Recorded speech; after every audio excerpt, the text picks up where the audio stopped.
coming. Come on. After all, Irene, I love you.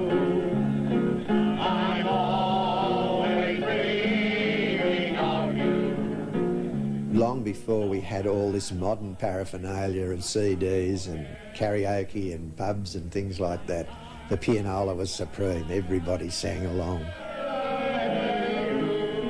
A pianola is a piano that plays itself. It's a mechanical piano. I suppose there are people out there that would not even know that there were pianolas still about.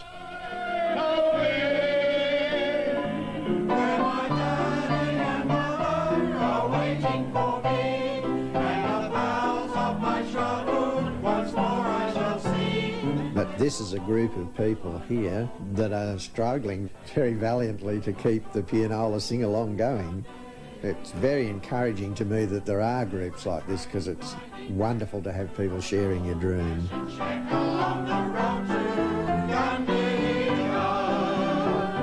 That chap in the waistcoat is me. My name is Barclay Wright, and my firm Mastertouch has been proudly making Australian piano rolls since 1919. Really the only company left in the whole world that's making piano rolls in the traditional method on machines that haven't been modernised or computerised.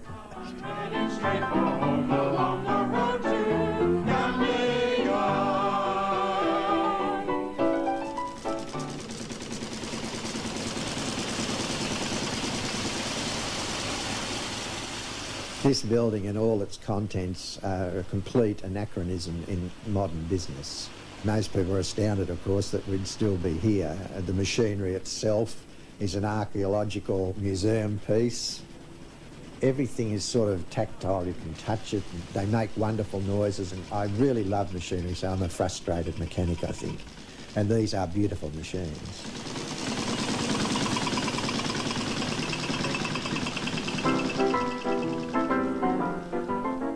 The pianola reached its zenith in 1929, and it commenced in Australia about 1923. Our company really led the charge, if you like. This was one of the most popular forms of home entertainment in the world.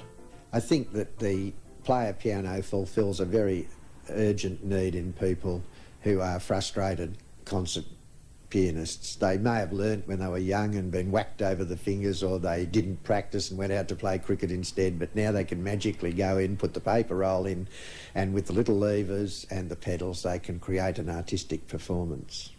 Behind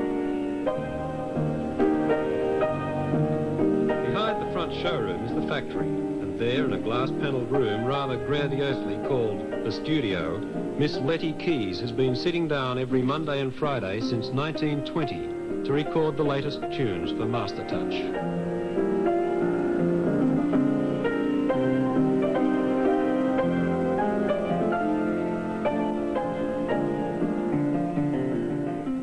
Well, Letty Keys died in 1972, and the pianist who does most of our work now is Greg Crease.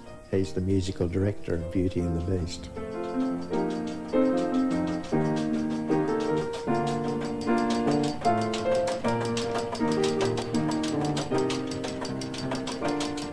There is a demand for new songs because the grandparents are the ones who tend to own player pianos these days, and they buy the rolls to play to the grandkids when they come over to visit Grandma and Grandpa and have a family get-together.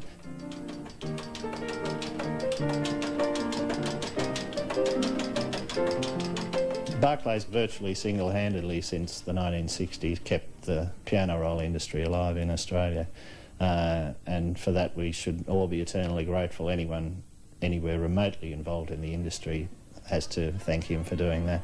But I know we'll meet again some sunny day. Keep smiling through, just like you always do. This old fire station is where we intend to establish our working museum. By we, I mean myself and a group called the Friends of Mastertouch.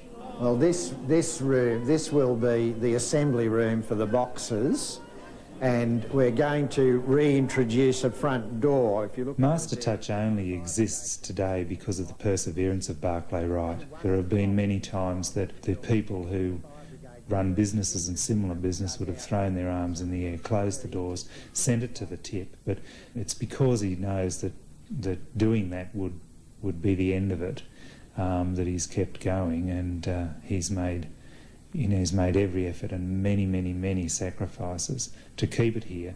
And really his belief is to keep it here not for himself, but for the people of Australia.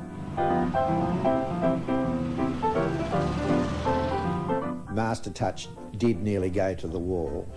The worst thing in the business has always been money. We've never had any sort of investment to sustain us. In my case, the interest was so high it rose to 22% that I had to sell our family home and things like that to sustain the business through hard times. I'm not saying that to elicit sympathy, because I think lots of businessmen do that. It's one of those sort of things, if you believe in something, you've got to put your money where your mouth is, and I believed in doing that.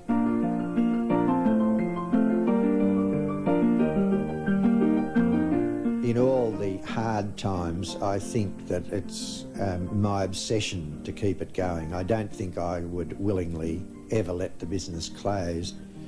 In one sense, I'm the last of the line. I'm the last of the roaring 20s, if you like.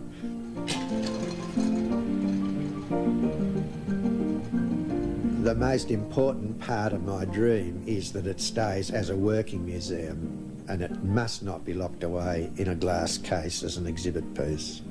But when it's all operating and it really is a truly working museum and we've reinstated all the instruments and they're all playing for the public, then I'll be able to quietly steal away into the shadows and be very happy.